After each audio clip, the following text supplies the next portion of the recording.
thanks once again to the organizers for the opportunity to gather this night with all of you, friends of Cuba who has stood alongside Cuba in difficult times like this time we are facing.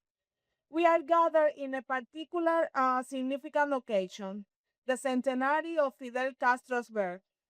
And speaking about Fidel, 100 years after his birth, cannot be limited to remembering a figure from Cuban history. As Ambassador was mentioned, Fidel is also a moral reference.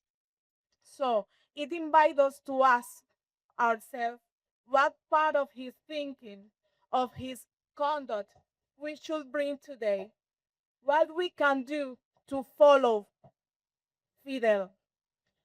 Because the best way to honor Fidel is not simply to remember him, it's to continue doing.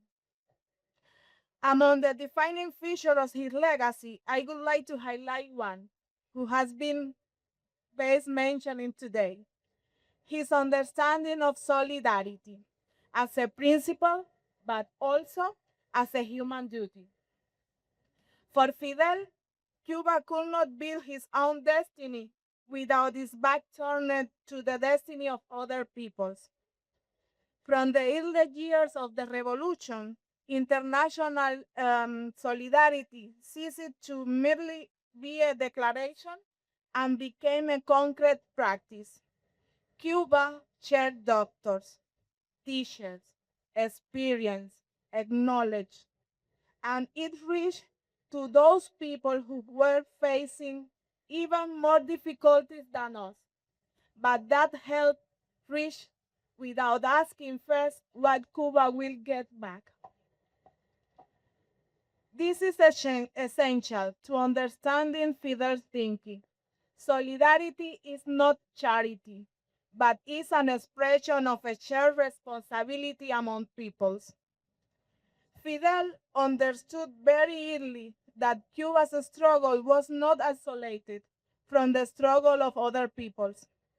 Along this path, the Cuban Revolution embraced a deeply Marx-inspired and Fidelist idea: the homeland is humanity.